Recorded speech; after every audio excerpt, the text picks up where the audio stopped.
யாவருக்கும் என் அன்பான வாழ்த்துக்களை தெரிவித்துக் கொள்கின்றேன். இன்னைக்கு நான் ஏன் கீழே நின்று பேசுகிறேன் அப்படின்னா, ஜனம் ரொம்ப கம்மியாக இருக்காங்க. சரி, அதனால நான் மைக் இல்லாமலேயே இப்படி முன்னாடி வந்து பேசணும்னு சொல்லி நோக்கத்தோடு தான் வந்தேன். இருந்தாலும் சவுண்டு வெளியில் போகாமல் உள்ளுக்குள்ளேயே இருக்க மாதிரி சவுண்டு வச்சு பேசிக்கிட்டு சொற்பொருளாக இருக்கிறதுனால நம்ம இந்த ஒழுங்கை நான் செய்கிறேன். இன்றைக்கு நாம் எடுத்துக்கொண்டதான தலைப்பு உண்மையாக இருக்கிறது. ஏன் நம்ம உண்மையாய் இருக்கணும்? யாரெல்லாம் உண்மையாய் நடந்து கொண்டாங்க? ஏன் உண்மையாக இருக்கணும்? உண்மையாக இருக்கிறதுனால என்ன நமக்கு லாபம் இருக்கிறது என்பதை குறித்து ஒரு சில வேதவசன ஆதாரங்களோடு கூட கடவுளுடைய வார்த்தையை நம்ம என்ன செய்யலாம், இன்றைக்கு நாம் தியானம் செய்யலாம். நீதிமொழிகளின் புஸ்தகம் 12வது அதிகாரம் 22வது பொய் உதடுகள் கர்த்தருக்கு அருவருப்பானவைகள், உண்மையாய் நடக்கிறவர்களோ அவருக்கு பிரியம். நம்முடைய ஆண்டவராகிய இயேசு கிறிஸ்துவுக்கு சில பிரியமான காரியங்கள் உண்டு.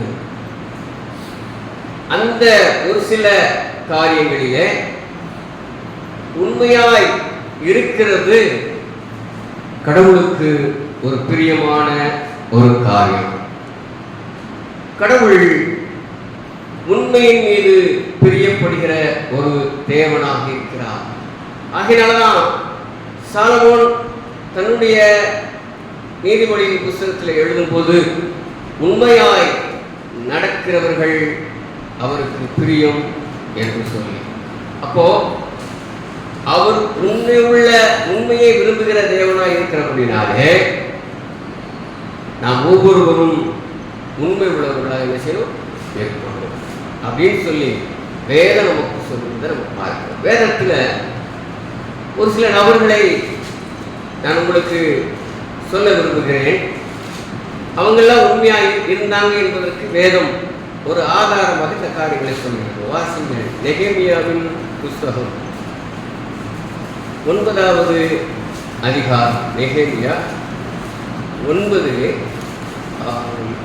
7, 8. ஆபிரகாமை தெரிந்து கொண்டு புறப்பட பண்ணி அவனுக்கு ஆபிரகாம் என்னும் பெயரிட்ட தேவனாகிய கர்த்தர் நீர் அவன் இருதயத்தை உமக்கு முன்பாக உண்மை உள்ளதாக கண்டு. அப்போதும் இந்த வசனத்துல நீங்க ஆதியாகம புஸ்தகத்துல ஆபிரகாமை குறித்து நீங்க படிச்சீங்கன்னு சொன்னா இந்த வார்த்தை இருக்காது. ஆனா இந்த ஆபிரகாம் உண்மை உள்ளவன் என்பதை நெகேமியா புஸ்தகத்தின் மூலமாக கர்த்தர் வெளிப்படுத்துகிறார். அப்போ அவருக்கு தெரியும் எங்க ஆபிரகாமை குறித்து அவன் உண்மை உள்ளவன் என்பதை சொல்வதற்கு ஆண்டவருக்கு தெரியும். ஆகினால்தான் இந்த ஆபிரகாமுக்கும் இந்த நெகேமியாவுக்கும் உள்ள இந்த இடைவெளி எத்தனையோ ஆண்டுகள் கழித்து இந்த ஆபிரகாமை பற்றி ஒரு வார்த்தையை இந்த புஸ்தகத்திலே கர்த்தர் பதிவு செய்து வைத்திருக்கிறார். எப்படி ஆபிரகாம் அவன் இருதயத்தை, அதாவது ஆபிரகாமின் இருதயத்தை உமக்கு முன்பாக எப்படி பார்க்கிறாரா, உண்மை உள்ளதாக பார்க்கிறார். அப்புறம் அப்படி என்று சொன்னால் ஆபிரகாம் ஒரு உண்மையுள்ள ஒரு மனுஷனாக, கடவுளுடைய வார்த்தைகளுக்கு கீழ்ப்படிந்தவனாக, அதன்படி செய்கிறவனாக என்ன செய்றாரு, கர்த்தர் செயல்படுத்துகிறார். அப்போ உண்மை உள்ளவன் என்பதை ஆபிரகாம் என்ன செய்தாரு, நிறைவேற்றினார். 2வது காரியமாக எபிரேயர் புஸ்தகம் 3வது அதிகாரம். எபிரேயர் 3வது அதிகாரம் 2வது வசனம். மோசே தேவனுடைய வீட்டில் எங்கும் உண்மை உள்ளவனாய் இருந்தது போல ஏற்படுத்தினவருக்கு உண்மை உள்ளவராக இருந்தார். மோசே தேவனுடைய வீட்டில் எங்கும் உண்மை உள்ளவனாக இருந்தான் என்று சொல்லி எபிரேயருக்கு எழுதின இந்த ஆக்கியோன் சொல்லுகிறத பார்க்கிறோம் இல்லையா? இந்த எபிரேயர் எழுதின நிருபம் கிறிஸ்து பிறந்த பிற்பாடு எழுதப்பட்ட ஒரு புஸ்தகம். ஆனால் மோசையினுடைய வாழ்ந்த காலத்துக்கும் எபிரேயர் புஸ்தகம் எழுதின காலத்துக்கும் எத்தனையோ ஆண்டுகள் வித்தியாசம் இருக்கிறது. ஆனால் இங்கே இந்த மோசையை குறித்து இந்த எபிரேய ஆக்கியோன் மோசே ஒரு உண்மையுள்ள மனுஷன் என்பதை பதிவு செய்வதை நம்ம பார்க்கிறோம். இன்னொரு வசனத்தை நம்ம வாசிக்கலாம். என்னாகும் புஸ்தகம்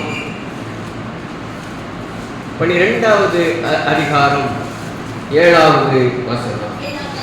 என் தாசனாகிய மோசேயோ அப்படிப்பட்டவன் அல்ல. இங்கே கடவுள் கொடுக்கிற ஒரு சாட்சியை இந்த இடத்துல நம்ம பார்க்கிறோம். என் தாசனாகிய என் ஊழியக்காரனாகிய மோசே எப்படிப்பட்டவன்? என்னுடைய வீட்டிலே அவன் உண்மை உள்ளவன் என்பதை கடவுள் சாட்சி சொன்னார். ஆனால் எபிரேய புஸ்தகத்திலே அந்த ஆசிரியர் இந்த மோசையை குறித்து சாட்சி சொல்வதை நம்ம பார்க்கிறோம். அடுத்த ஒரு மனுஷனை குறித்து நம்ம பார்க்கலாம். சங்கீதம் 78 72. இவன் அவர்களை தன் இருதயத்தின் உண்மையின்படியே வைத்து தன் கைகளின் திறமையினால் அவர்களை நடத்தினான். இங்கே தாவீது என்னும் ஒரு மனிதனை குறித்து இங்கே பதிவு செய்யப்பட்டதை பார்க்கிறோம். இவன் தாவீது இந்த மக்களை தன்னுடைய இருதயத்தின் உண்மையின்படியே வழிநடத்தி கொண்டு வந்தான் என்று சொல்லி இங்கே நம்ம என்ன செய்யறோம்? நம்ம பார்க்கிறோம். அப்படி என்று சொன்னால் வேதத்திலே பல மனிதர்களை குறித்து இவர்கள் உண்மை உள்ள மனிதர்கள் என்பதை சாட்சி சொல்கிறத நம்ம பார்க்கிறோம். இன்னொரு மனிதனை குறித்து நம்ம வேதத்தில் பார்க்கலாம். ஏசாயா தீர்க்கதரிசன புஸ்தகம் 38வது அதிகாரம். ஏசாயா 38 3வது வசனம். நான் உமக்கு முன்பாக உண்மையும் மன உத்தமமாய் நடந்து உமது பார்வைக்கு நலமானதை செய்தேன் என்பதை நினைத்தருளும் என்று விண்ணப்பம் பண்ணி அவனுடைய விண்ணப்பம் எப்படி இருக்குது? நான் உன்னுடைய பார்வைக்கு நான் எப்படிப்பட்டவனாக இருந்தேன்? உண்மை உள்ளவனாய் இருந்தேன் என்று சொல்லி எசேக்கியா ராஜாவை குறித்து சொல்லுகிற ஒரு வார்த்தையை இங்கே நம்ம பார்க்கிறோம். வேதம் இப்படிப்பட்ட ஒரு நல்ல மனிதர்களை குறித்து சாட்சி சொல்கிறத நம்ம பார்க்கிறோம். இன்னொரு மனிதனை குறித்து பார்க்கலாம். தானியேலின் புஸ்தகம் 6வது அதிகாரம் 4வது வசனம். அப்பொழுது பிரதானிகளும் தேசாதிபதிகளும் ராஜ்யத்தின் விசாரிப்பிலே தானியேலை குற்றப்படுத்தும்படி முகாந்தரம் தேடினார்கள். ஆனாலும் ஒரு முகாந்தரத்தையும் குற்றத்தையும் கண்டுபிடிக்க அவர்களால் கூடாதிருந்தது. அவன் உண்மை உள்ளவனாயிருந்தபடியால் அவன் மேல சுமத்த எந்த ஒரு குறையும் காணப்படவில்லை. தானியேலை குறித்து வேதம் பதிவு செய்கிறது. தானியேலை குறித்து எந்த ஒரு குற்றத்தையும் பதிவு செய்ய முடியாத அளவுக்கு அவன் உண்மை உள்ளவனாக இருந்தான். இப்படி பல பேரை நம்ம உதாரணம் காட்டிக்கொண்டே போகலாம் இல்லையா? வேதத்தில் மிக உத்தமமாக உண்மையாக வாழ்ந்த நபர்கள் இவர்கள். ஆபிரகாம், மோசே, தாவீது, எசேக்கியா ராஜா, தானியேல் போன்றவர்கள் உண்மை உள்ளவர்களாக செஞ்சாங்க, வாழ்ந்தாங்க என்பதற்கு வேதம் சாட்சி சொல்லுகிறத நம்ம பார்க்கிறோம். இப்போ நம்ம எதுல உண்மையா இருக்கணும் அப்படிங்கிறத ஒரு சில வசனங்களை நான் உங்களுக்கு ஆதாரமாக கொடுக்க விரும்புகிறேன். 2 கொரிந்தியர் புஸ்தகம் 2 கொரிந்தியர் 8வது அதிகாரம் 8:8. இதை நான் கட்டளையாக சொல்லாமல் மற்றவர்களுடைய ஜாக்கிரதையை கொண்டு உங்கள் அன்பின் உண்மையை சோதிக்கும் பொருட்டே சொல்கிறேன். அப்போ இந்த இடத்துல பவுலடியார் சொல்கிற ஒரு வார்த்தை என்னன்னு சொன்னா, எதுல உண்மையா இருக்க வேண்டும் என்று சொன்னால் உங்கள் அன்பிலே நீங்க எப்படி இருக்கணும்? உண்மையா இருக்க வேண்டும். நம்முடைய அன்பு வேதம் சொல்கிறது மாயமற்ற அன்பு அப்படின்னு சொல்கிறது. அப்போ நம்முடைய அன்பு, இந்த அன்புல பொய் இருக்கக்கூடாது, அந்த அன்பில உண்மை மாத்திரம் இருக்க வேண்டும். அன்பிலே நீங்க உண்மையா இருங்க அப்படின்னு சொல்றார். சகரியா தீர்க்கதரிசன புஸ்தகம் 8வது அதிகாரம்,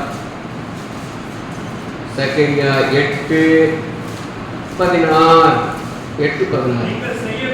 நீங்கள் செய்ய வேண்டிய காரியங்கள் என்னவென்றால் அவனவன் பிறனோடு உண்மையை பேசுங்கள், உங்கள் வாசல்களில் சத்தியத்துக்கும் சமாதானத்துக்கும் ஏற்க நியாயம் தீருங்கள். இரண்டாவது, நீங்க பேசக்கூடிய வார்த்தைகளில பேசுவதில் நீங்க எப்படி இருக்கணும்? உண்மை இருக்கணும். உண்மை, அன்பில உண்மை இருக்கணும். இரண்டாவது, பேசுவதில் என்ன இருக்கணும்? உண்மை இருக்கணும். இல்லையா? நீங்கள் செய்ய வேண்டிய காரியங்கள் என்னவென்றால் அவனவன் பிறனோட என்ன பேசணும்? உண்மையை பேசணும். பேசுகிற வார்த்தைகள் என்ன இருக்கணும்?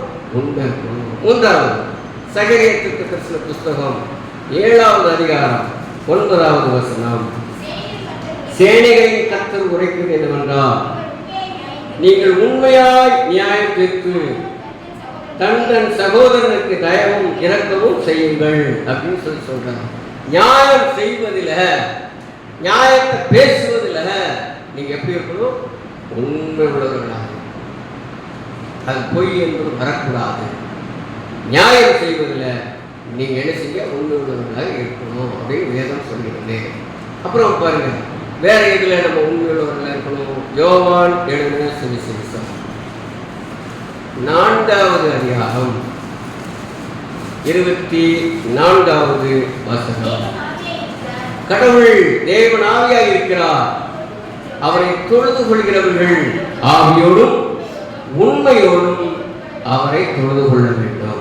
கடவுளை ஆராதிப்பதில் உண்மை இருக்கணும். பரிசுத்தமுள்ள கடவுளை ஆராதிக்கும்படியாக தேவனுடைய சமூகத்தில் நம்ம வருகிறோம் என்று சொன்னால், இந்த ஆராதனை வேளையில நம்ம எப்படி இருக்கணும்னு சொன்னா உண்மை உள்ளவர்களாக இருக்கணும். இது ஒரு மனிதனுக்குரிய ஆராதனை இல்லை, கடவுளுக்குரிய ஆராதனை, பரிசுத்த ஆராதனை. அதனாலதான் இந்த ஆராதனைக்கு பரிசுத்த ஆராதனை என்கிற பேரு சொல்லப்படுகிறது. அந்த பரிசுத்த ஆராதனைய பரிசுத்தத்தோடு கூட நம்ம என்ன செய்யணும்? ஆராதிக்கணும். அவங்க வந்து இந்த பரிசுத்த ஆராதனையில கலந்து கொள்கிற ஒவ்வொருவரும் எப்படிப்பட்டவங்க இருக்கணும்னு சொன்னா உண்மை உள்ளவர்களாக இருக்கணும். அப்புறம் பாருங்க, சங்கீதம் 145 18வது வசனம், தம்மை நோக்கி கூப்பிடுகிற யாவருக்கும், உண்மையாய் தம்மை நோக்கி கூப்பிடுகிற யாவருக்கும் சௌகரியமா இருக்க. நம்ம கூப்பிடுகிற பத்தியா கடவுளை நோக்கி கூப்பிடுறோம், அந்த கூப்பிடுகிற வார்த்தையில கூட உண்மை இருக்கும். பொய்யா ஆண்டவர்கிட்ட விஷயப்படுங்க கேட்கணும். அந்த கேட்கிற வார்த்தைகள் உண்மையா இருக்கும். கடவுள்கிட்ட கேட்கிற காரியத்துல கூட பொய்யான காரியங்களை கடவுளத்துல சொல்லி கேட்கக்கூடாது. உண்மையான வார்த்தைகளை கடவுளிடத்துல சொல்லி என்ன செய்யணும்? கேட்கணும் அப்படின்னு வேதம் சொல்கிறது. ரைட், இப்போ நம்ம எதுல உண்மையா இருக்க வேண்டும் என்பதற்கு ஒரு சில ஆதாரங்களை உங்களுக்கு கொடுத்தேன். இப்போ ஏன் நம்ம உண்மையா இருக்கணும்? நம்ம ஏன் உண்மையா இருக்கணும் இல்லையா? நம்ம வாசித்த 1 கொரிந்தியர் 1வது அதிகாரம் 9வது வசனம், தம்முடைய குமாரனும் நம்முடைய கர்த்தருமாய் இருக்கிற இயேசு கிறிஸ்துவுடனே ஐக்கியமாய் இருப்பதற்கு உங்களை அழைத்த தேவன் உண்மை உள்ளவர். கடவுளோடு கூட நீங்களும் நானும் ஐக்கியம் கொள்வதற்கு நம்முடைய தேவன் உண்மை உள்ளவர். அவர் உண்மை உள்ளவர் என்பதாலே நாம் உண்மை உள்ளவர்களாக இருக்கணும். நம்ம பொய்யான தேவனை ஆராதிக்கவில்லை, உண்மை உள்ள கடவுளை ஆராதிக்கிறோம். ஆகினாலே நம்மளை அழைத்தவர் உண்மை உள்ளவர், அவர் உண்மை உள்ளவராக இருக்கிறபடினாலே நாமும் எப்படிப்பட்டவராக இருக்கணும்? உண்மை உள்ளவர்களாக இருக்கணும். இன்னொரு வசனத்தை வாசிங்க. 2 தெசலோனிக்கேயர் புஸ்தகம் 3வது அதிகாரம் 3வது வசனம்.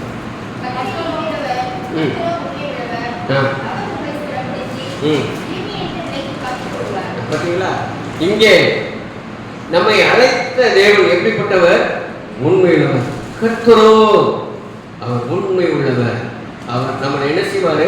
ஸ்திரப்படுத்துவார். தீமையில் நம்மளை என்ன செய்வார்? விலக்கி பாதுகாத்துக் கொள்வார். நம்மை அழைத்த தேவன் உண்மை உள்ளவர் என்பதை வேதம் சொல்கிறது. இன்னொரு வசனத்தையும் வாசிக்கலாம். எபிரேயர் 3வது அதிகாரம், எபிரேயர் புஸ்தகம் 3வது அதிகாரம் 8வது வசனம்.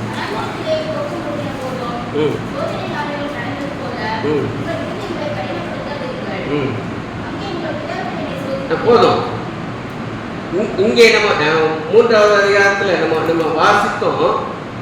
உங்களுக்கு சோதனைகள் வரும்போதெல்லாம் உங்க இதயத்தை நீங்க கடினப்படுத்தாம கடவுளுக்கு உண்மை உள்ளவராக நீங்க நினைச்சீங்க இருங்க என்பதை இந்த வசனங்கள் நமக்கு சொல்லுகிறத பார்க்கிறோம். இப்போ அடுத்தபடியாக நம்ம எப்படியாக உண்மை உள்ளவர்களாக மாற முடியும் என்பதற்கு ஒரு சில வசனங்களை உங்களுக்கு ஆதாரமாக நான் கொடுக்கின்றேன். 2 கொரிந்தியரின் புஸ்தகம் 1வது அதிகாரம், 2 கொரிந்தியர் 1வது அதிகாரம் 12வது வசனம்.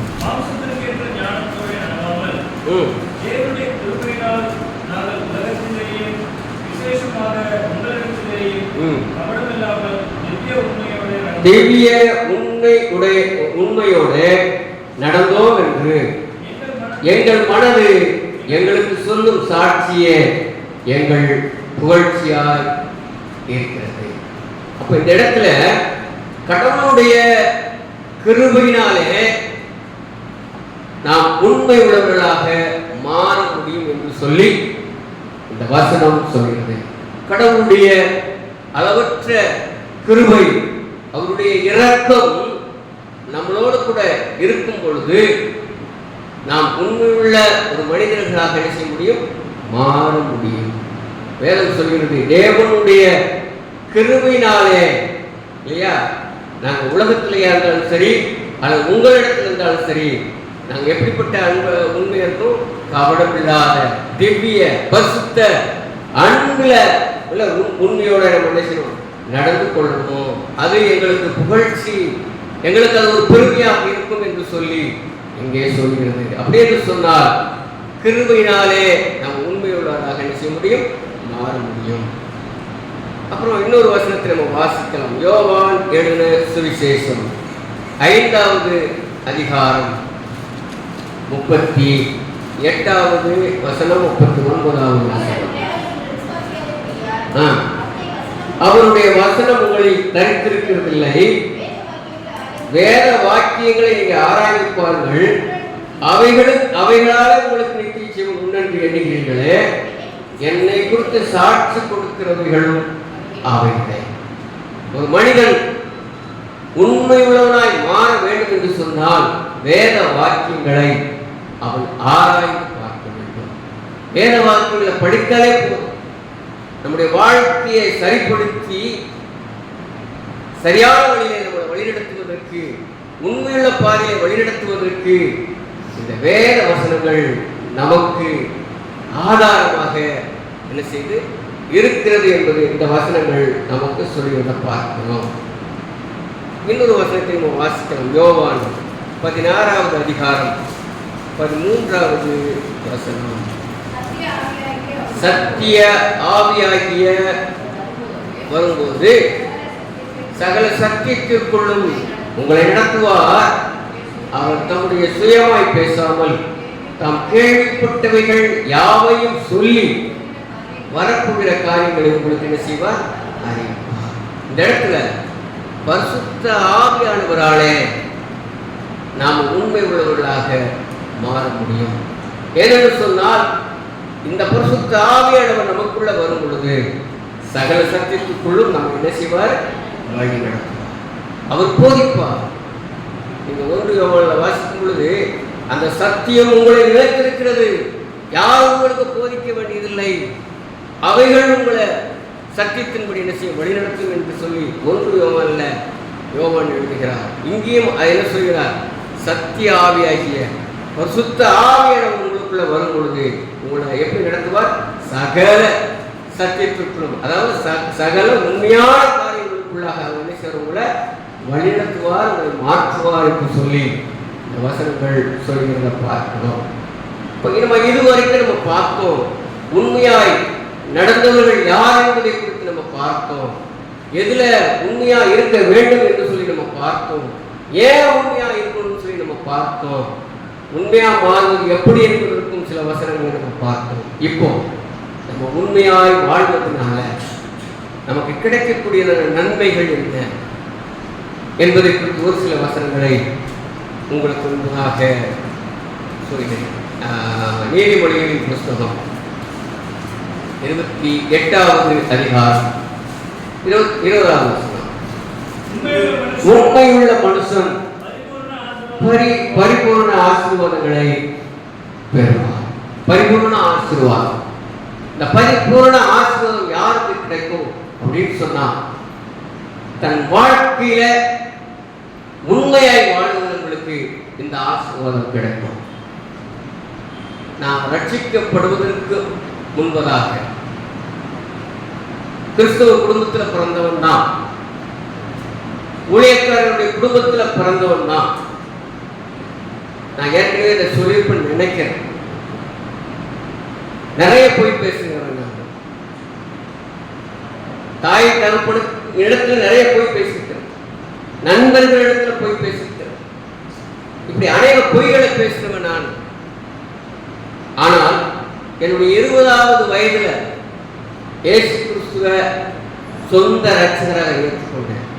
அது வரைக்கும் ஒரு பேர் கிறிஸ்துவ குடும்பத்தில் பிறந்தவன், பேருக்காக பைபிள் வாசித்தவன், தாய் தகப்பன் சொல்றாவே என்பதற்காக வசனத்தை படித்தவன், ஜெபம் பண்ணவன். ஆனா என்னை ஆண்டவர் என்றைக்கு சந்தித்தாரோ அந்த நாள் முதற்கொண்டு, நான் பெருமைக்காக சொல்லல, இன்னைக்கு வரைக்கும் நான் பொய் பேசுறத விரும்பவே மாட்டேன். நான் ரொம்ப அனுபவிப்பேன், பொய் பேசுற அனுபவம். உண்மையாய் வாழ்வதற்கு எவ்வளவு பிரயாசப்படணுமோ அவ்வளவு பிரயாசங்களை பட்டவன் நான் இன்னைக்கு வரைக்கும். உண்மையாய் வாழ்ந்து கடவுளுக்கு சாட்சி சொல்லிட்டு நின்றுட்டு பொய்யெல்லாம் நான் பேசல.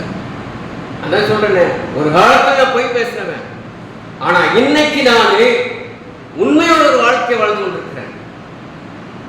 ஆனா பொய்யான காரியங்களினால பரப்பப்பட்டு கொண்டிருக்கிறேன். இன்னைக்கு நான் அதுவும் இருக்கிறேன். நான் வேதம் சொல்கிறது, ஒரு மனுஷன் உண்மையாய் நடந்தால் பரிபூர்ண ஆசீர்வாதங்களை பெறுவான். அந்த ஆசீர்வாதங்களை இன்னைக்கு நான் பெற்றுக்கொண்டிருக்கிறேன்.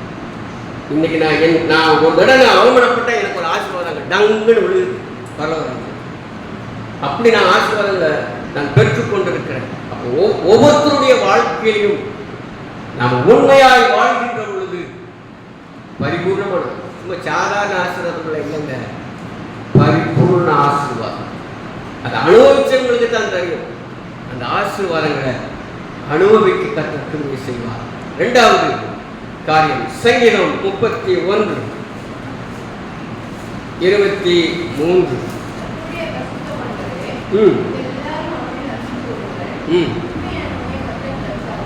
உண்மையானவனை கர்த்தர் தற்காத்து இடும்பு செய்கிறவனுக்கு பூரணமாக என்ன செய்வாரு?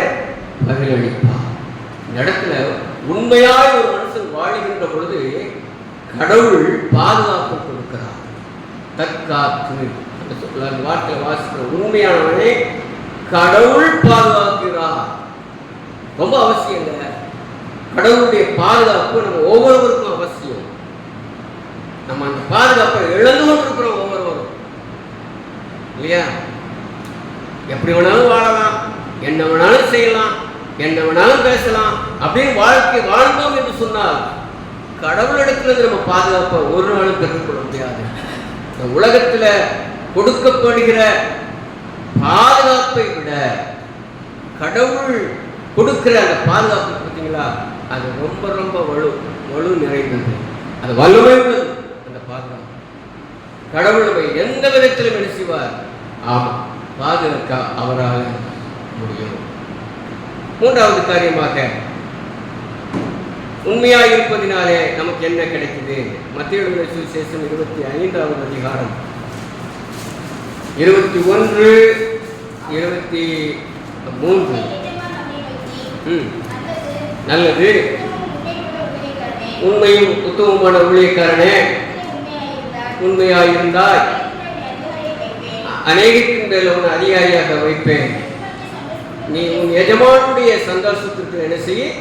பிரவேசி. 23 நோக்கி, நல்லது, உத்தமமும் உண்மையுள்ள ஊழியக்காரனே, கொஞ்சத்தில் உண்மையாயிருந்தாய், அநேகத்தின் மேல் உன்னை அதிகாரியாக வைப்பேன். 2 இடத்துல ஆண்டவர் சொல்றாரு, நீ உண்மையா இருந்தால் உயர்த்தப்படுவா. இல்ல, என்ன ஒரு ஆசீர்வாதம் பார்த்தீங்களா? நம்முடைய வாழ்க்கை உண்மையா இருக்கும் பொழுது கடவுளா பார்த்து உயர்த்தி கொண்டே போவான். நம்ம உண்மை இல்லைன்னு சொன்னா பல இடத்துல நம்ம சிரமப்பட வேண்டியதுதான் வரும். ஆமா, அதுக்கு நம்ம ஆளாகிடுவோம். ஆனா வேதத்துல சொல்றாரு, நீ கொஞ்சத்துல உண்மையா இருந்தாலும் அநேகத்தின் பேர்ல நான் அதிகாரியாய் உயர்த்துவேன். எவ்வளவு பெரிய சிலாக்கியங்க! நம்ம கொஞ்சம் உண்மை பேசுறோமா? இவ்வளவு பொய் பேசுறவங்க இவ்வளவு உண்மை பேசுறதுக்கு இடம் கொடுக்க மாட்டேன். உலகமே பொய்யில தான் போய்கொண்டிருக்கிறது. ஏன்னா உச்ச நீதிமன்றத்திலிருந்து அடித்தட்டு நீதிமன்றம் வரைக்கும் பொய் தான் ஓடிட்டு. இன்னைக்கு பணம் அந்த அளவுக்கு அதை மாற்றிக் கொண்டிருக்கிறத நம்ம பார்க்கிறோம். அப்படின்னு சொன்னால் நம்ம கொஞ்சத்துல உண்மையாக இருக்கும் பொழுது நம்முடைய ஆண்டவர் அநேகத்தின் பேர்ல அதிகாரியாய் உன்னை உயர்த்தினார். 1 தீமோத்தேயு புஸ்தகம் 1 தீமோத்தேயு 1வது அதிகாரம் 12வது வசனம். என்னை பலப்படுத்துகிற நம்முடைய கர்த்தராகிய இயேசு கிறிஸ்து என்னை உண்மை உள்ளவன் என்று எண்ணி இந்த ஊழியத்திற்கு ஏற்படுத்தினபடியால் அவரை ஸ்தோத்திரிக்கிறேன். நீ உண்மையா இருந்தா ஊழியர் செய்யலாம். இல்ல, பவுலுக்கு சொல்ற ஒரு வார்த்தை தீமோத்தேயுக்கு பவுல் எழுதுகிறார், நீ உண்மையா இருந்தா நீ ஊழியர் செய்யலாம். அப்ப அப்படிப்பட்ட மனிதரை தான் ஆண்டவர் தெரிந்து கொள்கிறார். அப்ப இந்த இடத்துல பவுல் சொல்றார், கர்த்தராகிய இயேசு கிறிஸ்து என்னை உண்மை உள்ளவன் எண்ணி இந்த ஊழியத்திற்கு ஏற்படுத்தினபடினாலே ஸ்தோத்திரிக்கிறேன் என்று சொல்லி பவுல் தன்னை குறித்து இந்த தீமோத்தேயுக்கு சொல்லிக் கொண்டிருக்கிறார். இந்த ஊழியத்துக்கு என்னை ஏன் ஏற்படுத்தின பத்தியா? இந்த ஊழியத்தை செய்வதற்காக என்னை ஏற்படுத்தினார். ஏன் தெரியுமா? நான் உண்மை உள்ளவன் அப்படின்னு எண்ணி. உண்மைதானே? கடவுள் பவுல சந்திக்கின்றார். அதுவரைக்கும் அவன் திருச்சபை நாசப்படுத்தினவன், திருச்சபை மக்களை கொடுமைப்படுத்தினவன் இல்லையா? வேற நமக்கு தெளிவா சொல்றது. அப்படிப்பட்ட ஒரு மனிதனை தேவன் எப்படிப்பட்டவன் சொல்லி எண்ணுகிறாரு? உண்மை உள்ளவன் என்று எண்ணுகிறார். கண்டிப்பா மாறும். ஏன்னா கடவுள் சந்திக்கிறார். கடவுள் சந்திக்கும் பொழுது அந்த மனிதன் எப்படிப்பட்ட மனிதனாக இருந்தாலும் அவன் மாறுவான். அதனால ஆண்டவர் அந்த வார்த்தையை ஆணித்தரமாக சொல்றாரு, உண்மை உள்ளவன் என்று எண்ணி நான் உள்ள ஊழியத்துக்கு நான் ஏற்படுத்துகிறேன். நம்முடைய வாழ்க்கையில இப்படிப்பட்ட ஒரு உண்மைகள் இருக்கும் பொழுது ஆண்டவர் அந்த ஊழியத்துல பயன்படுத்துவா. நீதிமொழிகளின் புஸ்தகம் 12வது அதிகாரம், நீதிமொழிகள் 12 22வது வசனத்தை வாசிக்கிறோம்.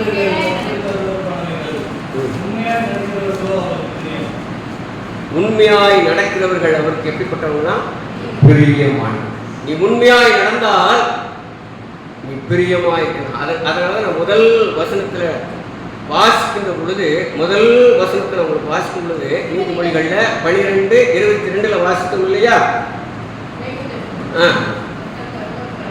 ஆமா, அதுதான் நான் முதல்ல நான் வாசித்து சொன்னேன். நம்ம யாரெல்லாம் உண்மையா இருக்கிறோமோ அவங்கெல்லாம் கடவுளுக்கு எப்படிப்பட்டவங்க? பிரியம் உள்ளவர்கள். நம்முடைய வாழ்க்கைய கடவுள் எதிர்பார்க்கிற ஒரு காரியம் என்ன தெரியுங்களா? உண்மை. உண்மையை நம்முடைய வாழ்க்கையிலே கடவுள் எதிர்பார்க்கிறார். ஆனா இன்றைய சூழ்நிலையில மனிதர்களுடைய நிலைமை என்னவென்று சொன்னால், உண்மையை தவிர்த்து பொய்களை பேசுகிறார்கள். ஒரு பலூனை ஊதி இல்லையா, அது ஊத ஊத உள்ளுக்கு என்ன போகும்? வெறும் காத்துதான். அது யாருக்காவது பிரயோஜனம் இருக்குதா? இல்ல. அது மாதிரிதான் இன்னைக்கு மனிதனுடைய வாழ்க்கை. மனம் போல ஊதுறாங்க, அது ஊதி ஊதி வெடிக்க செய்யறாங்க, அது பரவுகிறது. இன்னைக்கு மனிதனுடைய நிலைமை ஊதி வெடிக்க வைக்கிற பலூனை போலதான் இருக்கிறது இல்லையா? நம்ம பிரியமானவர்களாய், கடவுளுக்கு பிரியமானவர்களாய் வாழணும், இருக்கணும் அப்படின்னு சொன்னா நம்முடைய வாழ்க்கையில உண்மை அவசியம் என்று சொல்லி வேதம் சொல்கிறது. இன்னொரு வசனத்தை கூட நம்ம வாசிக்கலாம். வெளிப்படுத்தின விசேஷம் 17வது அதிகாரம் 14வது வசனம். இவர்கள் ஆட்டுக்குட்டியானவருடனே யுத்தம் பண்ணுவார்கள். ஆட்டுக்குட்டியானவர் கர்த்தாதி கர்த்தரும் ராஜாதி ராஜாவுமாய் இருக்கிறபடியால் அவர்களை ஜெயிப்பார்.